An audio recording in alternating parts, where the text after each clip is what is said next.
ఒక సామెత గుర్తుకొచ్చింది, మెంగం మెతుకులేదు మేసాలు సంపాదించిన అన్నాడు.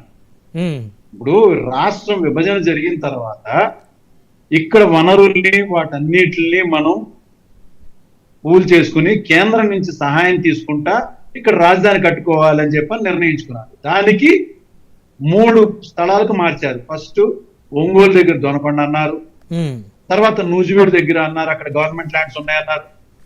మళ్ళా విజయవాడ గుంటూరు మధ్యలో మంగళగిరి ఏరియాలో అని చెప్పని అన్నారు. చివరాఖరికి తీసుకొచ్చి ముఖ్యంగా ఆంధ్ర రాష్ట్రంలో చాలా గొప్ప, అంటే ఇది పాతదైనా కానీ విషయాన్ని తప్పనిసరిగా మనం నెవరేసుకోవడం చాలా అవసరం. 3 పంటలు పండే భూముల్ని పూలింగ్ అన్న పేరుతో తీసుకొచ్చారు. ఒక చక్కటి పంటలు పండేటువంటి ఒక భూమిని, అది కూడా పోని అవసరము ఇక్కడ అన్ని రకాలుగా పనికొస్తుంది.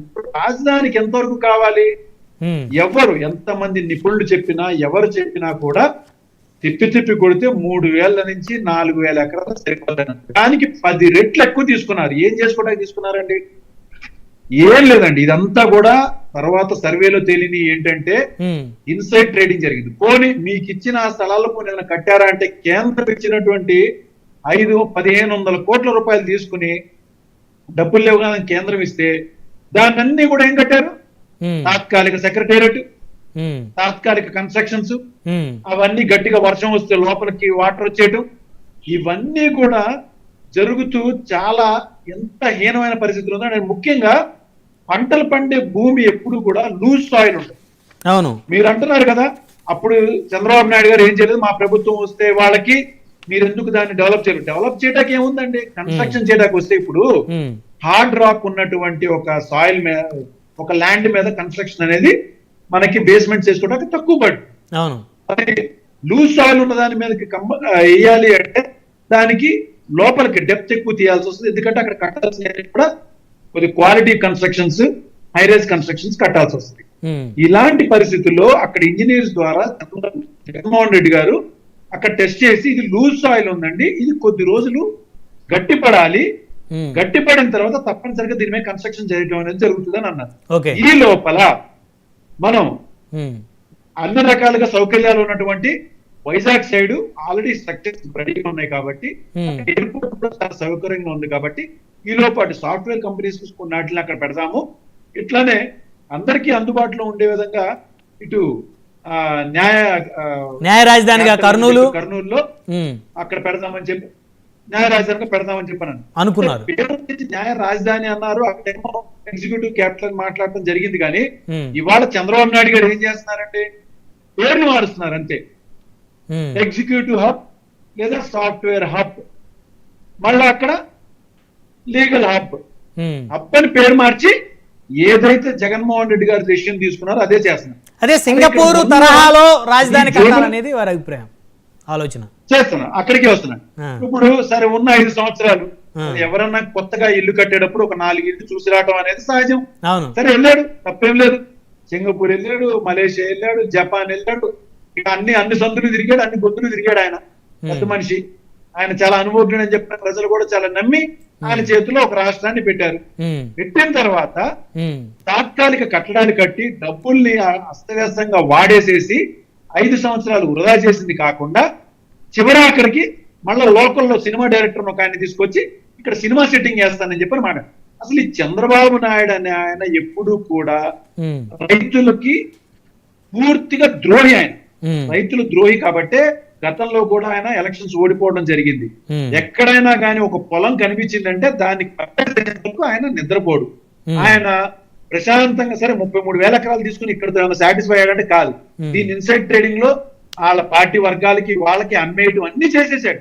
ఇప్పుడు మళ్ళా ఈయన ఒక గొప్ప నాయకుడు అని చెప్పని ఒంటరిగా పోరాడలేకపోతున్నాడని చెప్పి ఇంకొక 2 పార్టీలు కలిసి, ఏ పార్టీలండి, ప్రధానమంత్రి గారిని కూడా విచక్షణ రహితంగా గ్రాటిట్యూడ్ లేకుండా వాడుకుని, గత ఎలక్షన్స్ లో వాడుకుని అతి దారుణంగా ఒక మాతృమూర్తి 100 సంవత్సరాలు ఉన్నటువంటి మాతృమూర్తి గురించి కూడా చాలా తప్పుగా మాట్లాడినటువంటి ప్రధానమంత్రి మోడీ గారి తల్లి గారిని కూడా చండాలంగా మాట్లాడినటువంటి ఇదే చంద్రబాబు నాయుడు గారితో మళ్ళా జత కలిసి భారతీయ జనతా పార్టీ, ఈయనేదో చాలా చాలా అనుభవజ్ఞుడు, అసలు ఈయన అనుభవాన్ని అపారమైన అనుభవం అని చెప్పని ఇవాళ మళ్ళా స్టేట్మెంట్ ఇస్తారండి ఇదే పవన్ కళ్యాణ్ గారు. ఏ పవన్ కళ్యాణ్ గారు అండి?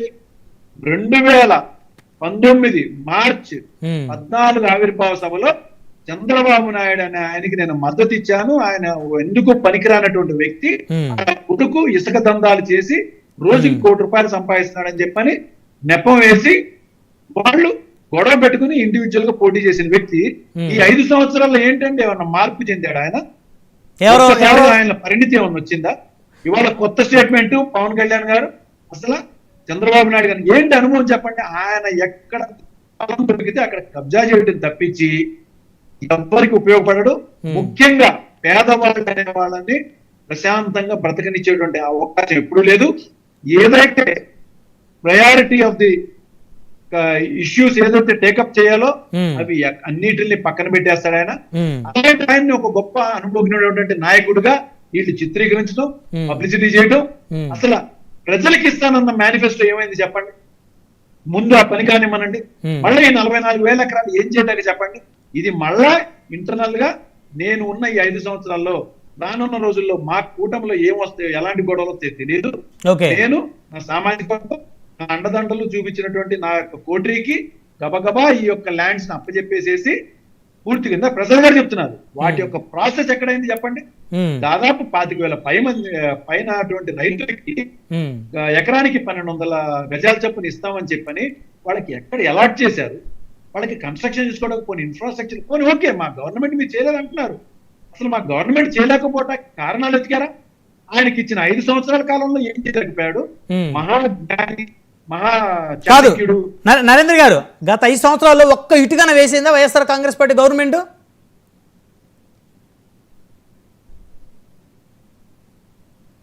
రైట్, టెక్నికల్ ఇష్యూ వచ్చింది సార్ మీ దగ్గర, మళ్ళీ వస్తాను మీ దగ్గరికి. మనతోటి గత 5 సంవత్సరాల్లో ఒక్క ఇటుకన్నా వేశారా? ఒక్క భవనం అన్న కట్టారా అమరావతిలో? అంటే కేవలం అమరావతిని ఒక సామాజిక వర్గానికి చెందినటువంటి రాజధానిగా ఒక సామాజిక వర్గం వాళ్ళే కలిసి కట్టుకుంటున్నట్టు చిత్రీకరించింది కదా మీ ప్రభుత్వం గత 5 సంవత్సరాల్లో.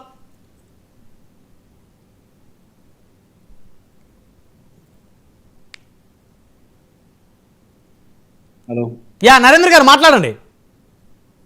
అది ఒక సామాజిక వర్గంగా చిత్రీకరించట్లేదండి. అది ఇప్పుడు ఇందాక పెద్ద ఆయన చెప్తున్నారు అక్కడ ఎస్సీ, ఎస్టీ, బీసీ, మైనారిటీ వీళ్ళందరి కూడా అండి 29 గ్రామాల్లో ఎస్సీ, ఎస్టీ, బీసీ, మైనారిటీలు ఉన్నారు. ఉంటారు కదా, కానీ వాళ్ళ యొక్క పర్సంటేజ్ ఎంత చెప్పండి? వాళ్ళ యొక్క పర్సంటేజ్ 5 నుంచి 8% మాత్రమే వాళ్ళ ల్యాండ్స్ ఉంటాయి. 92% కేవలం ఒకటే సామాజిక వర్గం వాళ్ళవి. కాదు, 92% ఒకే సామాజిక వర్గం ఉందా? 92% 29 గ్రామాల్లో ఒకే సామాజిక వర్గం ఉందా సార్? లేదు, ఎక్కువ శాతం ల్యాండ్ పూలింగ్ లో ఏవైతే మీరు ప్లాన్ చేశారో వాళ్ళ యొక్క ల్యాండ్స్ పూర్తిగా ఒక సామాజిక వర్గానికి అందుబాటులో ఉండే విధంగా వీళ్ళు ఏదైతే ప్లాన్ చేశారో, ఏదైతే వాళ్ళు కన్స్ట్రక్షన్ చేస్తున్నారో హైరైజ్ కానీ ఇంకేమన్నా కానీ ఇవన్నీ కూడా పూర్తిగా వాళ్ళకి అందుబాటులో ఉండే విధంగా. రైట్ నరేంద్ర గారు, మళ్ళీ వస్తాను మీ దగ్గరికి, 1 by 1 మాట్లాడదాం. మనతోటి బాలాజీ గారు ఉన్నారు.